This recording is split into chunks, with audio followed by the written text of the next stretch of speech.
형제들아, 내가 너희를 권하노니 너희가 배운 교훈을 거슬러 분쟁을 일으키거나 거치게 하는 자들을 살피고 그들에게서 떠나라. 이 같은 자들은 우리 주 그리스도를 섬기지 아니하고 다만 자기들의 배만 섬기나니 교활한 말과 아첨하는 말로 순진한 자들의 마음을 미혹하느니라. 너희의 순종함이 모든 사람에게 들리는지라. 그러므로 내가 너희로 말미암아 기뻐하노니 너희가 선한데 지혜롭고 악한데 미련하기를 원하노라. 로마서 16장 17절부터 19절까지 말씀. 아멘. 성도님들, 어제 우리는 사도 바울의 이런 권면을 들었습니다. 무슨 권면입니까? 떠나라 라는 것입니다. 먼저 교회 안에서 불평과 불만을 통해서 분쟁을 일으키는 자, 또 거짓 소문이나 추문을 퍼뜨려서 우리의 신앙을 어렵게 하는 자, 이 두 부류의 사람을 떠나라 라는 사도 바울의 권면을 들었습니다. 그리고 사도 바울이 이 문제에서 확실히 떠나기 위한 아주 좋은 비결을 하나 가르쳐 주었는데, 그것이 바로 오늘 본문 19절 말씀입니다. 함께 보겠습니다. 너희의 순종함이 모든 사람에게 들리는지라. 그러므로 내가 너희로 말미암아 기뻐하노니 너희가 선한 데는 지혜롭고 악한 데 미련하기를 원하노라. 사도 바울이 말한 비법이 무엇입니까? 바로 선한 데는 지혜롭고 악한 데는 미련하라입니다. 그런데 성도님들, 여기에 미련하다라는 말에 대한 오해가 많은데요. 오늘 본문의 미련하다라는 해석은 우리가 흔히 미련하다라고 할 때 느껴지는 막 어리석다, 좀 떨어진다, 느리다 이런 말이 아닙니다. 신약 성경에서는 오늘 본문 외에 이 단어가 딱 2번 더 사용되고 있는데요. 하나는 마태복음 10장 16절 말씀에서 비둘기같이 순결하라 라고 하는 순결이라는 뜻으로 쓰이고 있고요. 또 다른 한 곳은 빌립보서 2장 15절 말씀에서 이는 너희가 흠이 없고 순전하여 어그러지고 거스르는 세대 가운데서 하나님의 흠 없는 자녀로 세상에서 그들 가운데 빛으로 나타나며 라는 권면에서 순전하다라는 뜻으로 사용되고 있습니다. 그러므로 악한데 미련하라라는 이 권면의 가장 근본적인 뜻은 악에 물들지 않는 그리스도인의 순수한 모습을 이야기하는 것입니다. 즉, 불손한 동기로 분쟁을 일으키고 쓸데없는 말로 신앙을 파괴하는 그런 악한 일에 물들지 말라라는 것입니다. 먹을 가까이 하면 검어질 수밖에 없다. 근묵자흑이라고 하죠. 즉, 그런 말들이나 모습에 동조하지도 말고 절대로 악한 것들에 가까이 하지 말라라는 것입니다. 왜냐하면 검은 것을 가까이 하면 검어지기 때문입니다. 또 선한 데는 지혜로워라 라고 말씀하죠. 여기에서의 지혜는 그리스도인들이 가져야 할 영적 분별력을 말하는 것입니다.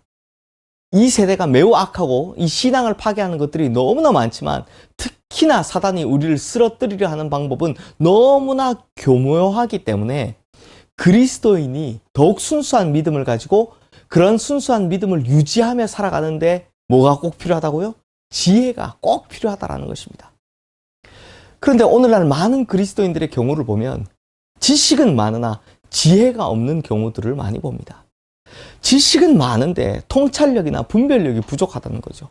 성경적인 지식도 많고 또 이 세상 살아가는 데 있어서 아주 영리하고 똑똑하고 계산도 빠른데 정말 이 영적인 지혜, 영적인 분별력, 영적인 통찰력이 없는 경우를 너무나 자주 목격하게 된다는 겁니다.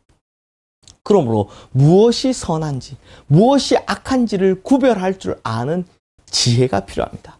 영적인 분별력이 필요하다는 것입니다. 또한 선하다는 말은 단순히 착한 것을 이야기하는 것이 아닙니다. 이것은 하나님 앞에서 올바른 그리스도인의 자세를 갖는 것을 말합니다. 그러면 선한 데는 지혜로워야 한다는 것에는 영적인 분별력을 갖춰야 하고 올바른 그리스도인의 자세를 갖춰야 한다라는 것인데, 그러면 이것이 구체적으로 무엇을 말하는 걸까요? 이 결론이요, 악한 데는 미련하라와 똑같습니다. 가까이 하지 말라라는 것입니다. 그러므로 악은 멀리하는 것이 좋습니다. 악한 것에는 무조건 떠나는 것이 좋습니다. 제가 앞서 이 근묵자흑이라는 말씀을 드렸는데요. 안 좋은 것은 분명히 가까이 하면 문제가 생깁니다. 제가 어릴 때요, 동네 형 중에 꼭 뱀을 잡아다가 이 손에 이렇게 말아지고 뱀 머리를 잡고 동생을 괴롭히던 형이 있었습니다. 막 이렇게 하면 동생들이 뱀만 보면 질색을 하며 도망가는 것이 재미있었는지, 이제 그 형은 학교를 마치면 항상 나 뱀 잡으러 간다 라고 했던 그 기억이 있습니다. 형 어디 가요? 하면 나 오늘도 뱀 잡으러 가려고 했던 그 기억이 있는데요. 근데 그 형을 보면서 동네 어르신들이 항상 하던 말이 있었습니다. 뭐겠습니까? 아이고, 저러다 한번 큰일 나지. 저러다 한번 물리지. 한번 물려야 정신을 차리지. 결국 어떻게 됐을까요? 네, 뱀한테 물려서 정말 큰일 날 뻔했습니다. 뱀을 가까이 하면 당연히 뱀에 물리기 마련인데, 자기는 안 물린다고 겁이 안 난다고 늘 큰 소리를 치고 다녔죠. 그런데 성도님들, 나쁜 것도 똑같습니다. 가까이에 불평하고 나쁜 이야기만 하는 사람, 가까이에 죄 짓기 좋은 환경, 이런 것들이 가까이 있으면서 나는 괜찮을 것이다, 이렇게 생각하지만 아닙니다. 결국에는 거기에 잠식되고 마는 것입니다. 그러므로 주님께서는 이런 것들을 멀리할 줄 아는 선한 데는 지혜롭고 악한 데는 물들지 않는 순전한 그리스도인들을 원하시는 것입니다. 그러므로 우리 성도님들은 그리스도인으로서의 바른 삶을 사는 것에는 적극적이고, 반대로 주님이 기뻐하지 않는 것에는 물들지 않기 위해 쳐다도 보지 않고 순결을 유지하는 이런 영적인 지혜와 분별력, 또 순결하고 올바른 삶의 태도, 이것을 가지시는 우리 모든 그리스도인들, 성도님들 되시기를 주님의 이름으로 축원합니다. 기도하겠습니다. 하나님 아버지, 감사합니다.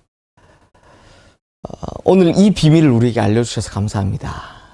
죄 지을 만한 환경에는 가까이 하지 마라. 떠나라.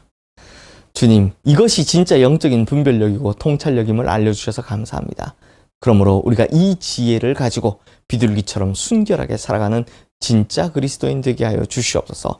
영적인 분별력을 가질 뿐만 아니라 삶의 자세와 태도 또한 그것을 가까이 하지 않는 실천하는 그리스도인들 다 되게 하여 주시옵소서. 예수 그리스도 이름으로 기도드리옵나이다. 아멘.